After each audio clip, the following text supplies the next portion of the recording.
Right, so this is doubling as a recording test, see how Space Genius records with a bit of setting change.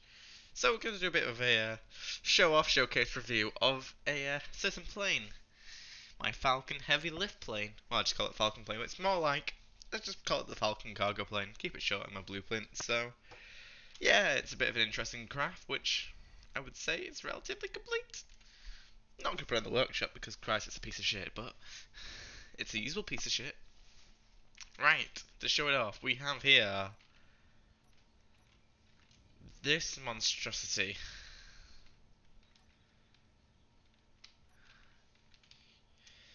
Shape, it's relatively rounded for a plane. A lot of engines. Took a bit of inspiration from the Antonov that way. And a bit of the old World War II British bombers having this like tail, usual trick of mine. Go for it. Right, we shall climb up the back door. As you can see, you got this general large plane landing gear set up the back door here. We shall climb up. So this is the most used version, or sorry, the most modern version, having a slightly raised roof to allow actual vehicles other than like go-karts to fit into the back of it. So you can probably fit, it's something quite tall.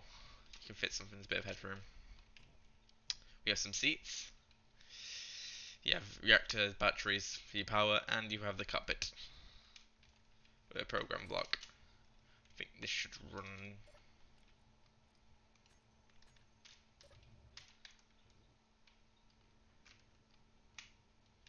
Yeah, it's meant to run the wheels with whips script of subgrid wheels.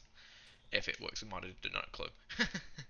Right, so you get the cockpit here. Good clear glass. You've got so you can see the ground. I think you got one that. No, you don't have one pointing up. I can't remember. Yeah, I built this ages ago. Yeah, you generally got a bit of clear glass. You got a good view. That's your view. Let's get myself unstuck. So, you may be wondering, what in God's name? How long is this ice field? I found it, and it's perfect because this thing's a pain in the ass to take off. We probably should go further back. To be fair. Oh god. Let me roll this backwards a bit if I can. So, first off, let's get something in the cargo bay. So, we want to transport a rover.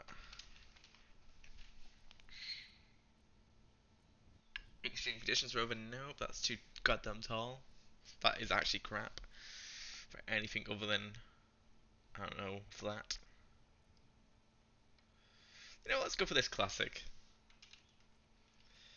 The Survival series, the Lover.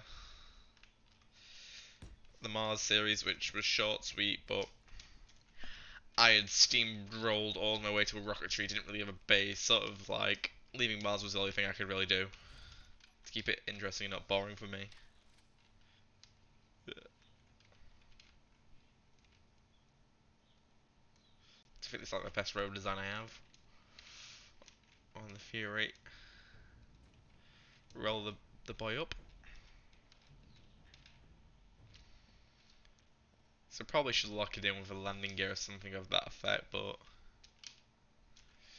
God knows.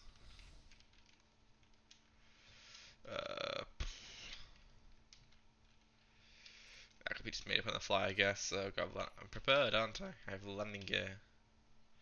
So realistically, I probably would have touched something like here, here, here.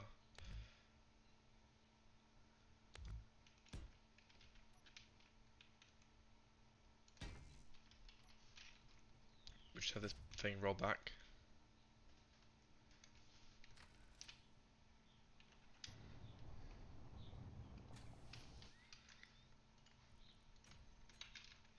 There we go, have the parking brake hooked up to the landing gear. We have that. Right, so we have the car in. You could also fit a lot more. This isn't necessary, but I do it. I'm just going to do it for the hell of it. I have transported things where they're literally touching floor and roof and it's done perfectly fine. No damage at all, unlike my some other planes. So we're going to roll in here. Go out here. Right. Let it roll back a touch. Okay, going to lock the back door. close that, see if that's right. I think that was grip. The script isn't working on modded wheels anymore, or whatever. It isn't, doesn't matter, right? Time for takeoff. So we have, I can see my hotbar. The air brakes, we've closed them. The back door, which is a plain hinge, closed it, locked it. And we have landing gear, which are down and locked, because that's all it required for landing and takeoff, really. So, time for the danger zone. So this bastard only flies at 99 or above. So, I think that actually is problem wheels, but... And that's why you put the rover landing gear to the plane, because you don't want to do that mid-fleet. So full tilt, we'll get it going.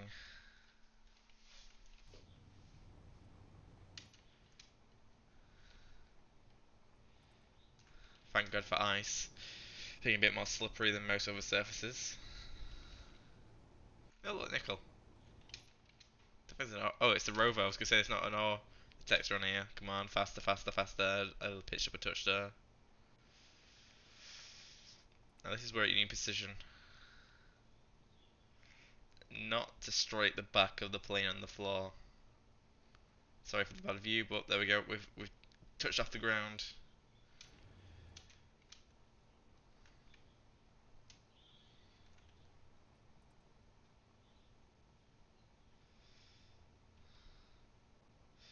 And we're in the air, we're in the air, we're in the air. So she's a pain to slow down, and she's a pain to get up.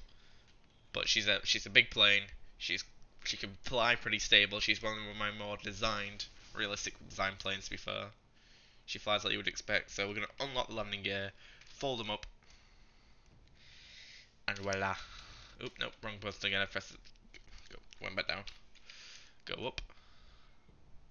Unlock. So this plane will go on forever. You give it power, it will fly. You can get up to like 5 meters, not 5,000 meters up, and then it starts working. 6,000, it's a bit, yeah, gravity. But she flies. Like most planes, she slowly starts pitching up, so you always have to fight it. But you have got a few seconds of walking around on it. She's quite stable. Full speed. Rover's fine. Like I said, landing gear makes it pretty safe. My only experimentation of having cars next to each other in my other cargo plane is the wheels don't like it. So realistically, you gotta do that. You want to take off the wheels because the wheels and suspension start touching each other and not liking each other. So yeah, she's quite a capable plane. I should have probably remembered to put GPS down, but hey oh. We can find another ice-lake and do a botch landing if need be. So, took quicker than expected this little show off. She's generally a usable aircraft. Expensive, usable, easy to break. Hell of fun to fly though. The size of it is just the size and slow hulkiness of it. Even though she's going at max speed, she feels weighty, but she is heavy. She's what's it called over there? We're going at 900. Okay, just short of 1,000,000 kilograms in weight.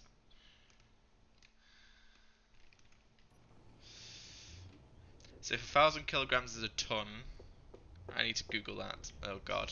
While we're flying, I'm looking for another ice lake and slowly getting altitude. Let me Google that. What is kilograms a ton? So I can correct myself on this.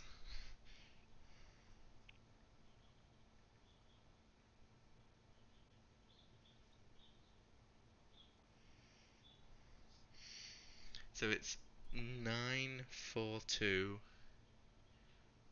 589 589. Yeah, so basically, yeah, it is thousands. I was double checking myself there, but it is nine. So it's basically 942 tons, which for a plane doesn't make much sense. Only if we had aluminum. Only if we had aluminum. So we have an ice lake below us here. That's not really feasible. Slower pitch back down. We're losing a bit of speed. Like I said, so we could probably fly The lowest I've seen her do be generally meh is when you're falling at 70. Anything below that, you need to speed up. She's a heavy boy, a heavy girl. She does not say boy. So everything's a girl except for a tank. If it's a tankette, then it's a female. Right, I'm thinking we're gonna fly a bit around this hill, go off to the right and try and find a head towards the sunish.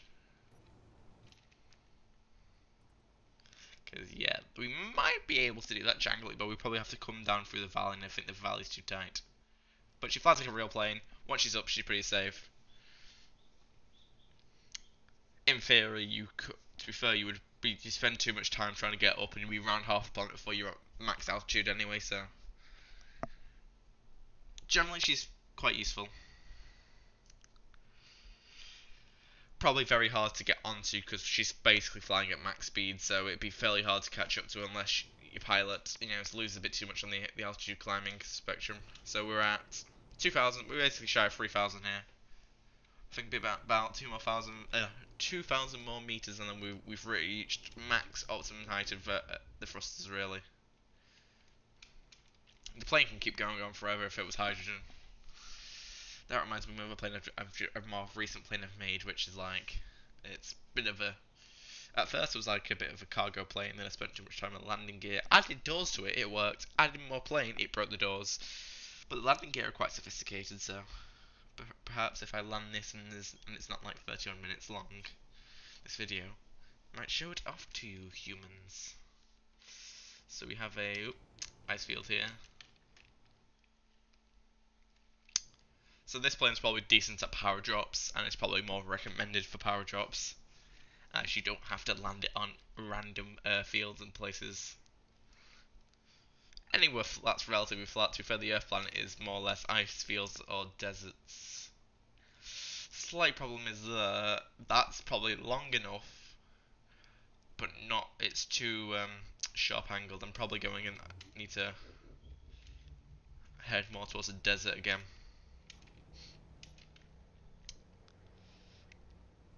Taking off, the only problem is not getting enough altitude at the end of the runway. It's the weight behind her. She's quite sluggish for saying we're going at max speed. I should probably get a take off a speed limiter and see how well she does then. See if she just needs a bit more extra speed behind her to feel a bit more.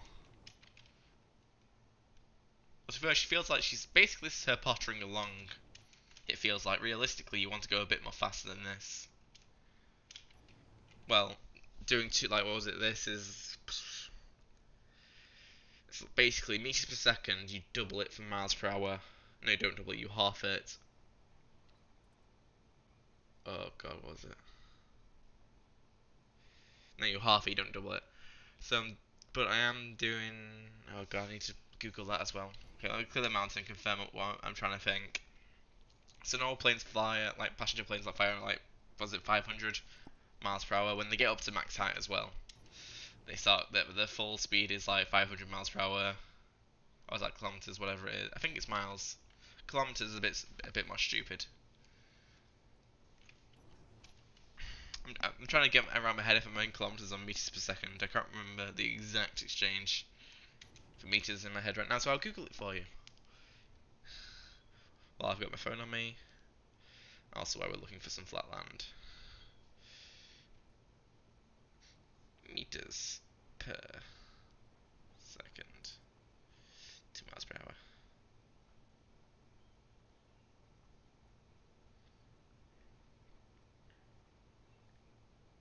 Yeah, so we're basically doing 221 at 99.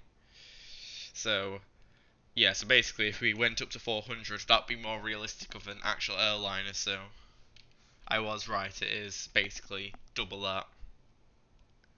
It's kilometers, which is like half-ish of what it should be. Kilometers is the funky one. So there's a desert, so we could always try a desert landing. That looks too bumpy. So I'm thinking, while we're reaching the 15-minute mark. I've got 5 minutes to land it before it's a 20-minute view. So